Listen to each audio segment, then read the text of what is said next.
दोस्तों नमस्कार, स्वागत है आपका हमारे YouTube channel RP smart GK के ऊपर।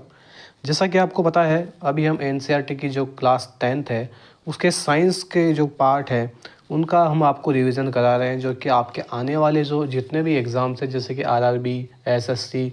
जैसे आपको पता है कि आरआरबी में अभी 2025 के अंदर एएलपी की वैकेंसी आपकी निकल चुकी है, एनटीपी के पीसी के एग्ज़ाम होने वाले हैं। तो इन सारी चीज़ों में जो है ओनली आप एनसीईआरटी को फॉलो करते हैं तो आप काफ़ी अच्छा स्कोर कर सकते हैं। आप 25 में से 24 या 23 स्कोर आराम से कर सकते हैं। फिर भी अगर जिसने अच्छे से डीप से तैयारी कर ली वो तो 25 में से 25 भी कर जाएगा। तो हमने इसका जो चैप्टर 6 है वो ऑलरेडी हम करा चुके हैं। अगर आपको देखना है तो उसकी प्लेलिस्ट हमने बना दी है। हमने चैप्टर 6 से शुरुआत की है। तो आज चैप्टर 7 है, उसका नाम है नियंत्रण एवं समन्वय। तो एनसीईआरटी क्लास 10 साइंस की ओरिजिनल जो नोट्स होते हैं वो नोट्स से काफ़ी इंपॉर्टेंट साबित होने वाले हैं। अगर आप वीडियो को पूरा देखते हैं तो आपको काफ़ी कुछ समझने आएगा, लेकिन आपको शर्त है कि वीडियो लास्ट तक देखनी पड़ेगी। तो आइए बिना कोई टाइम गवाए हम स्टार्ट करते हैं। इसमें दे रखा है, सभी सजीव अपने पर्यावरण में हो रहे परिवर्तनों के अनुरूप अनुक्रिया करते हैं। हालांकि आप एनसीईआरटी को पढ़ते हैं तो उसकी जो लैंग्वेज है वो थोड़ी डिफ़िकल्ट होती है, लेकिन नोट्स के अंदर आप थोड़ा थोड़ा समझ सकते हैं उसको। ये कह रहा है कि सभी सजीव अपने पर्यावरण में हो रहे परिवर्तनों के अनुरूप अनुक्रिया करते हैं। कहने का मतलब है जैसे मैं हूँ, आप हो, हम सभी सजीव हैं। जो गति करते हैं वो सजीव कहलाते हैं। वो पर्यावरण के हो रहे परिवर्तनों के अनुरूप अनुक्रिया करते हैं। इसका मतलब क्या है कि पर्यावरण में कोई परिवर्तन हो रहा है और उसके अनुरूप हम क्रिया करते हैं, उसके बारे में बता रखा है। पर्यावरण में हो रहे परिवर्तन जिसके अनुरूप सजीव अनुक्रिया करते हैं उद्दीपन कहलाता है। अब ये यहाँ पे एक सबसे बड़ी जो चीज़ है वो उद्दीपन क्या होता है। उद्दीपन से आपका तात्पर्य क्या है आपको समझ में नहीं आया होगा, तो मैं आपको बताता हूँ। उद्दीपन का मतलब है कारण, एक तरीके से कह सकते हैं कारण। कारण कैसे? पर्यावरण में परिवर्तन हुआ, अभी गर्मी आई है, पहले सर्दियाँ थी, ठीक है। तो सर्दी आई तो उस कारण से क्या हुआ कि हमने गर्म कपड़े पहनने चालू कर दिए। तो ये क्या हुआ, एक उद्दीपन था। सर्दियाँ आई ये कारण था, ये उद्दीपन था। हमने गर्म कपड़े पहने क्योंकि हमको सर्दी लग रही थी, तो पर्यावरण में चेंज आया, तो इसे ही उद्दीपन कहते हैं। अब इसके कई उदाहरण हैं, जैसे कि प्रकाश है, ऊष्मा है, ठंडा, ध्वनि, सुगंध, स्पर्श आदि। ये आपसे उद्दीपन के उदाहरण इसमें से पूछ सकता है, तो आपको ये ध्यान रखने हैं। आगे बढ़ते हैं हम। पौधे एवं जंतु, पौधे एवं जंतु अलग अलग प्रकार से उद्दीपन के प्रति अनुक्रिया करते हैं। मतलब पौधे और जंतु दोनों का एक अलग अलग टाइप है, वो अलग अलग टाइप से अपनी अनुक्रिया करते हैं। अब हम देखेंगे जंतुओं में नियंत्रण एवं समन्वय। तो ये बात करते हैं हम। सभी जंतुओं को मुख्य तंत्रों द्वारा किया जाता है। कहने का मतलब है सभी जंतुओं में दो मुख्य तंत्रों द्वारा किया जाता है। पहला है तंत्रिका तंत्र और अंतःस्रावी तंत्र। तंत्रिका तंत्र क्या है?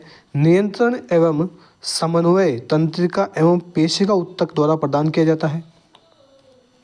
तंत्रिका तंत्र कोशिकाओं को या न्यूरॉन के एक संगठित जाल का बना होता है और यह सूचनाओं को विद्युत आवेग के द्वारा शरीर के एक भाग से दूसरे भाग तक ले जाता है। कहने का मतलब यहाँ पे एक जो तंत्रिका कोशिका हमारी होती है, न्यूरॉन होती है, आपको पता है, तो एक संगठित जाल का बना होता है और ये सूचनाओं को विद्युत आवेग के रूप में, ये बहुत इंपॉर्टेंट चीज़ है कि विद्युत आवेग के रूप में शरीर के एक भाग से दूसरे भाग में ले जाता है। इसके बाद है ग्राही, यह है रिसेप्टर्स। ग्राही तंत्रिका कोशिका के विशिष्टकृत सिरे होते हैं जो वातावरण से सूचनाओं को पता लगाते हैं। ये ग्राही हमारी ज्ञानेंद्रियों में स्थित होते हैं। मतलब कि यहाँ पे जो हमारे रिसेप्टर्स हैं, जैसे कि अलग अलग चीज़ें, कान है, आँख है, ये एक तरीके के रिसेप्टर्स हैं और इनसे हम क्या क्या क्या करते हैं। जैसे कि कान है, कान से हम क्या करते हैं, सुनते हैं, जो शरीर का संतुलन बनाते हैं। प्रकाशग्राही देखना, तापग्राही जैसे कि हमको गर्म एवं ठंडे का अनुभव होता है स्पर्श के कारण। तो ये सारे इसमें दे रखे हैं, कान, आँख और त्वचा। आगे बढ़ते हैं हम। जैसे कि नाक है, नाक है घ्राणग्राही, मतलब ये गंध का पता हमें इससे लगता है, नाक से लगता है। जीभ, पिछली बार पूछा गया था स्वेदग्राही, तो स्वेदग्राही क्या है, जीभ। जीभ से क्या है, हमें स्वाद का पता लग जाता है कि ये खट्टा है, ये मीठा है, ये तीखा है, ये कड़वा है, किसमें मिर्च ज़्यादा है। तो ये रस संवेदीग्राही है, क्या, जीभ, ये स्वाद का पता लगाती है। अब आ जाती है हमारी तंत्रिका कोशिका, जो कि न्यूरॉन। यह तंत्रिका की संरचनात्मक एक एवं क्रियात्मक इकाई है। तो यहाँ पे आप देख सकते हैं ये तंत्रिका तंत्र की संरचना यहाँ पे दे रखी है और इसमें सब दिखाया गया है कि आपको क्या ये द्रुमिका है, यहाँ पे तंत्रिका का अंतिम सिरा है, ये केंद्रक है बीच के अंदर और ये कोशिकाएं हैं और आगे इनके नाम भी दे रखे हैं, वो भी हम देख लेते हैं। द्रुमिका क्या करती है, कोशिका काय से निकलने वाली धागे जैसी संरचनाएं जो कि सूचना प्राप्त करती है, ये द्रुमिका रही। और ये धागे जैसी संरचना यहाँ से निकल रही है, ये क्या करती है, सूचना प्राप्त करती है। इसके बाद में हमारा है कोशिका काय। प्राप्त की गई सूचना को विद्युत आवेग के रूप में ये लेकर चलती है। उसके बाद में आता है हमारा तंत्रिका का एक्सोन। यह सूचना के विद्युत आवेग को कोशिका से दूसरे न्यूरॉन की द्रुमिका तक पहुंचाता है। ये जो आप देख रहे हैं ये पूरी क्या है, ये पूरी है हमारी एक्सोन। ये क्या करती है, ये सूचना के विद्युत आवेग को कोशिका काय से, ये कोशिका काय है, यहाँ से दूसरे न्यूरॉन की द्रुमिका तक पहुंचाती है। फिर आता है हमारा सिनेप्स। सिनेप्स क्या करता है, यह तंत्रिका के अंतिम सिरे एवं अगली तंत्रिका कोशिका के द्रुमिका के मध्य का रिक्त इसका स्थान है। यह विद्युत आवेग का रासायनिक संकेत में बदला जाता है जिससे ये आगे संचालित हो सके। तो स्नेप्स क्या है, ये जो आप ये हिस्सा देख रहे हो, ये बीच का हिस्सा, इसी को आप स्नेप्स कहते हैं। इसके बाद आ जाता है प्रतिवर्ती क्रिया। किसी उद्दीपन के प्रति तेज व अचानक की गई अनुक्रिया प्रतिवर्ती क्रिया कहलाती है। इसको प्रतिवर्ती चाप भी कहते हैं। ठीक है, ये क्या करता है, जैसे आपने किसी चीज़ को छू लिया, जो कि आपने आग में हाथ लगा दिया, अब आपको पता लग जाएगा कि भाई मैं इससे जल सकता हूँ, मैं इतना सहन नहीं कर सकता, तो फट से वहाँ से क्या करते हो कि अपने हाथ पीछे खींच लेते हो। तो इसी को प्रतिवर्ती क्रिया कहती है। यहाँ पे उदाहरण दे रखा है, किसी गर्म वस्तु को छूने पर हाथ को पीछे हटा लेना, जैसा हमने बात की है।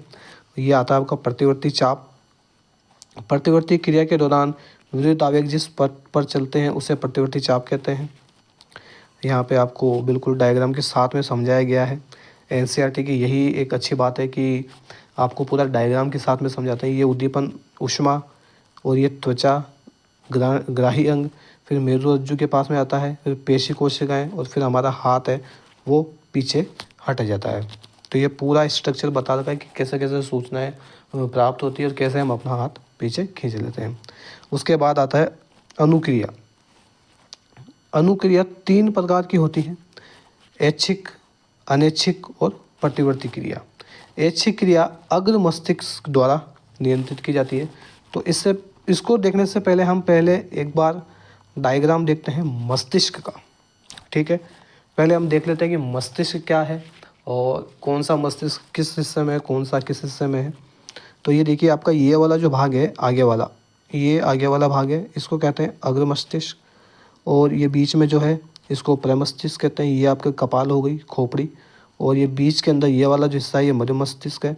ये आपका मेरुरज्जु है, ये मेंडुला है, मेंडुला ओब्लिगोटा। और यहाँ पे अनुमस्तिष्क है, ये पश्चिम मस्तिष्क है। पीछे वाला हिस्सा, ये हिस्सा आपका, ये पूरा पश्चिम मस्तिष्क कहलाता है। तो ये आप देख लीजिए, इस डायग्राम को आप वापस से देख सकते हो, मैं पीडीएफ आपके साथ में शेयर कर दूंगा। और गाइस, अगर आपको ये वीडियो पसंद आ रही है तो चैनल को सब्सक्राइब जरूर कीजिए, जिससे कि हम और एनर्जी के साथ में आपको पढ़ा सकें। तो अब हम बात करते हैं कि ऊपर जो हमने छोड़ा था मस्तिष्क के बारे में, ये रहा अग्र मस्तिष्क। ऐच्छिक क्रिया, ऐच्छिक क्रिया अग्र मस्तिष्क द्वारा नियंत्रित की जाती है। और ये आपसे पूछ सकते हैं कि अग्र मस्तिष्क द्वारा क्या नियंत्रित किया जाता है, बोलना और लिखना। अगर क्या हम बोल रहे हैं, क्या हम लिख रहे हैं, वो अग्र मस्तिष्क द्वारा नियंत्रित किया जाता है। ऐच्छिक क्रिया जिनको हम खुद कर सकते हैं। अनैच्छिक क्रिया मध्य एवं पश्चिम मस्तिष्क द्वारा नियंत्रित की जाती है। जैसे श्वसन, दिल का धड़कना। अब हम दिल का धड़कना तो कंट्रोल नहीं कर सकते, हम सांस लेते हैं उसको भी हम कंट्रोल नहीं कर सकते, अपने आप आता है। आप सांस रोक के देख लीजिए, आपको अभी पता लग जाएगा। उसके बाद आता है प्रतिवर्ती क्रिया, जो मेरुरज्जु द्वारा नियंत्रित की जाती है। ये भी बहुत इंपॉर्टेंट है, वेरी वेरी इंपॉर्टेंट है। मेरुरज्जु द्वारा नियंत्रित की जाती है प्रतिवर्ती क्रिया। उदाहरण, गर्म वस्तु को हाथ को हटा लेना। जब हम किसी वस्तु को छूते हैं वो गर्म होती है तो हम उसने हाथ को हटा लेते हैं। प्रतिवर्ती क्रिया की आवश्यकता कुछ परिस्थितियों में, जैसे यहाँ पे दे रखा है, हम वस्तु को छूने पर पैनी, जैसे कोई चीज़ है जैसे हमारी चुभ जाती है तो हम फटाक से हाथ हटा लेते हैं क्योंकि हमें पता लग जाता है, तो तुरंत क्रिया करनी होती है, वरना हमारे शरीर को क्षति पहुँचती है, खून आ सकता है। यह अनुक्रिया मस्तिष्क के स्थान पर मेरुरज्जु से उत्पन्न होती है, जो बहुत क्विक होती है, जल्दी होती है, क्योंकि नहीं तो हम क्षति पहुंच सकती है। अब ये यहाँ पे दे रखा है मानव तंत्रिका तंत्र, जो कि आपको पता है दो भागों में बांटा होता है, एक तो केंद्रीय तंत्रिका तंत्र, एक परिधीय तंत्रिका तंत्र। अब जो परिधीय तंत्रिका तंत्र है उसके अंदर कपाल तंत्रिका और मेरु तंत्रिका मेरुरज्जु से निकलती है, और जो कपाल तंत्रिका है वो मस्तिष्क से निकलती है। उसके बाद में देखते हैं हम केंद्रीय तंत्रिका तंत्र, उसके दो भाग है, एक तो मस्तिष्क है और एक मेरुरज्जु है। अब बात करते हैं हम मानव मस्तिष्क की। इसका जो डायग्राम है मैंने आपको पहले समझाया था। मस्तिष्क सभी क्रियाओं के समन्वय का केंद्र है। इसके 3 प्रमुख भाग होते हैं, जैसा कि हमने देखा था, अग्र मस्तिष्क, मध्य मस्तिष्क और पश्च मस्तिष्क। अग्र मस्तिष्क क्या करता है? यह मस्तिष्क का सबसे जटिल एवं विशिष्ट भाग है, यह परम मस्तिष्क है। इसके कार्य कौन कौन से हैं? मस्तिष्क का मुख्य सोचने वाला भाग है अग्र मस्तिष्क। ऐच्छिक कार्यों को नियंत्रित करता है, सूचनाओं को याद रखता है। ये आपसे पूछ सकता है क्योंकि आपको ऑप्शन दे देगा। आपको ऑप्शन देने के बाद में उनमें से आपको ये सारे पॉइंट लिखे हुए होंगे और एक ऐसा पॉइंट होगा जो अलग होगा, तो ये आप ध्यान रखेंगे कि मस्तिष्क का मुख्य सोचने वाला भाग है, ऐच्छिक कार्यों को नियंत्रित करता है, सूचनाओं को याद रखता है, शरीर के विभिन्न हिस्सों में सूचनाओं को एकत्रित करना एवं उनका समायोजन करना, और भूख से संबंधित। दूसरा है हमारा मध्य मस्तिष्क, अनैच्छिक क्रियाओं को नियंत्रित करता है। सबसे बड़ी बात तो आपको पॉइंट याद रखना है ये वाले, कि मध्य मस्तिष्क क्या करता है? अनैच्छिक क्रियाओं को नियंत्रित करता है। यहाँ से सीधे प्रश्न पूछे जाएंगे एमसीक्यू के आधार पे, जो आप CBT 1 एग्जाम देंगे, सीधे क्वेश्चन आपको यहाँ से मिलेगा। तो मध्य मस्तिष्क जैसे पुतली के आकार में परिवर्तन, सिर, गर्दन आदि की प्रतिवर्ती क्रिया। आगे बढ़ते हैं हम। ये पश्च मस्तिष्क के भाग इसमें दे रखे हैं। इसके 3 भाग हैं। अनुमस्तिष्क शरीर की स्थिति तथा संतुलन बनाना, ऐसी क्रियाओं की परिशुद्धि, उदाहरण जैसे कि पेन उठाना। दूसरा है हमारा मेंडुला, अनैच्छिक कार्यों का नियंत्रण, जैसे रक्तचाप, वमन आदि। पोन्स, अनैच्छिक क्रियाओं जैसे श्वसन का नियंत्रण। ये मैंने आपको डायग्राम समझा दिया, और इस डायग्राम को आप एक बार फिर से देख लेना, काफ़ी इंपॉर्टेंट है ये वाला। अब बात करते हैं मस्तिष्क एवं मेरुरज्जु की सुरक्षा। मस्तिष्क एक हड्डियों के बॉक्स में अवस्थित होता है। बॉक्स के अंदर तरल पूरित गुब्बारे में मस्तिष्क होता है, जो प्रघात अवशोषक का कार्य करती है। जो मस्तिष्क होता है वो एक हड्डियों के बॉक्स में अवस्थित होता है। बॉक्स के अंदर आपको पता है तरल पूरित गुब्बारे में मस्तिष्क होता है, जो कि हमें बचाता है। जैसे कोई चोट पहुंचती है तो डायरेक्ट तो उस पर लग नहीं सकती, तो कोई भी जैसे हम किसी चीज़ से टकरा जाते हैं या कोई भी चीज़ होती है तो हमारी रक्षा करता है। उसके बाद में देखते हैं हम तंत्रिका ऊतक एवं पेशी ऊतक के बीच में समन्वय। ये ज्ञानेंद्रिय है, जो संवेदी तंत्रिका, केंद्रीय तंत्रिका तंत्र, सूचना प्राप्त एवं संसाधित करना, निर्णय करना, अनुक्रिया उत्पन्न करना। ये पेशी ऊतक है, ये पेशी संकुचन है, एक अनुक्रिया क्रिया है, प्रोटीन को पुनर्व्यवस्थित करना। इसके बाद में विद्युत संकेत या तंत्रिका तंत्र की सीमाएं वेरी वेरी इंपॉर्टेंट है। विद्युत संवेग केवल उन कोशिकाओं तक पहुंचता है जो तंत्रिका तंत्र से जुड़ी होती है। एक बार विद्युत आवेग उत्पन्न करने के बाद कोशिका नया आवेग उत्पन्न करने से पहले अपना कार्यविधि सुचारू करने के लिए समय लेता है। कोशिका लगातार आवेश उत्पन्न नहीं कर सकता। थर्ड जो पॉइंट है हमारा, पौधों में कोई तंत्रिका तंत्र नहीं होता। बहुत इंपॉर्टेंट लाइन है, आप इसको मार्क कर लीजिए। आगे बढ़ते हैं हम।